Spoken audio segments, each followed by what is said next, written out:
Bumalik si Moises sa Ehipto. Bumalik si Moises sa biyenan niyang si Jethro at sinabi sa kanya, "Payagan po ninyo akong bumalik sa mga kababayan ko sa Ehipto, para tingnan kung buhay pa sila." Sinabi ni Jethro, "Sige, maging maayos sana ang paglalakbay mo." Bago umalis si Moises sa Midian, sinabi sa kanya ng Panginoon, "Bumalik ka na sa Ehipto. Patay na ang mga gustong pumatay sa iyo."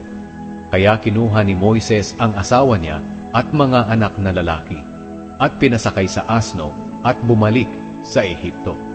Dinala rin niya ang baston na ipinapadala sa kanya ng Panginoon. Sinabi ng Panginoon kay Moises, "Pagdating mo sa Ehipto, gawin mo sa harapan ng Faraon ang lahat ng himalang ipinapagawa ko sa iyo. Binigyan kita ng kapangyarihang gawin iyan, pero patitigasin ko ang puso ng hari para hindi niya payagang umalis ang mga Israelita.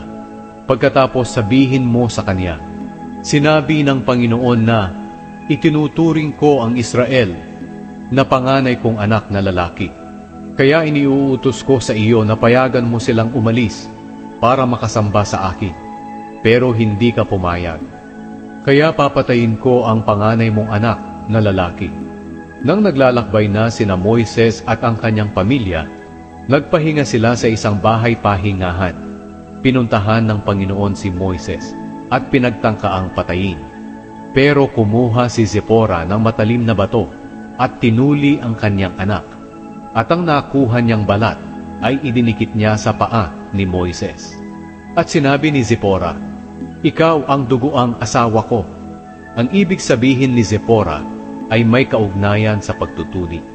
Kaya hindi pinatay ng Panginoon si Moises. Samantala, sinabi ng Panginoon kay Aaron, "Lumakad ka at salubungin si Moises sa disyerto." Kaya sinalubong niya si Moises sa bundok ng Diyos at hinagkan bilang pagbati. Sinabi ni Moises kay Aaron ang lahat ng iniutos ng Panginoon na sabihin niya, at ang lahat ng himalang iniutos ng Panginoon na gawin niya. Kaya lumakad ang dalawa at tinipon ang lahat ng tagapamahala ng Israel. Sinabi sa kanila ni Aaron ang lahat ng sinabi ng Panginoon kay Moises. At ginawa ni Moises ang mga himala sa harap ng mga tao. At naniwala sila.